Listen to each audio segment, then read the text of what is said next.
ഖബർ ശിക്ഷ. ഖബർ ശിക്ഷയെക്കുറിച്ച് എല്ലാവരും ഒരുപാട് കേട്ടിട്ടുണ്ടാകുമല്ലേ?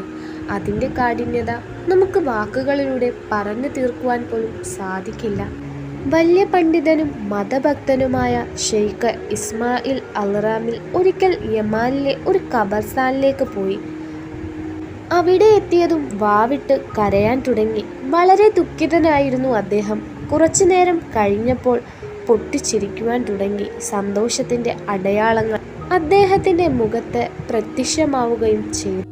ആരോ ഒരാൾ അദ്ദേഹം കരയാനും ചിരിക്കാനുമുള്ള കാരണം ചോദിച്ചപ്പോൾ അദ്ദേഹം മറുപടി പറഞ്ഞു, മരണമടഞ്ഞവരുടെ മേൽ കടുത്ത ശിക്ഷ നടക്കുന്നത് ഞാൻ കണ്ടു.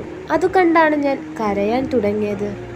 അവരുടെ പാപമോചനത്തിനും രക്ഷയ്ക്കും വേണ്ടി ഞാൻ അള്ളാഹുവിനെ സന്നിധ്യത്തിൽ പ്രാർത്ഥിച്ചു. അള്ളാഹു അവരെ ശിക്ഷയിൽ നിന്ന് ഒഴിവാക്കി. അവരുടെ കൂട്ടത്തിൽ ഒരു പാട്ടുകാരി പെണ്ണും ഉണ്ടായിരുന്നു. അവൾ പറയുകയാണ്, ഓ ഇസ്മായിൽ, അങ്ങയുടെ പ്രാർത്ഥന കാരണമാണ് അള്ളാഹു എനിക്ക് മാപ്പ് നൽകിയത്. ഇത് കേട്ടപ്പോഴാണ് ഞാൻ ചിരിക്കാൻ തുടങ്ങിയത്.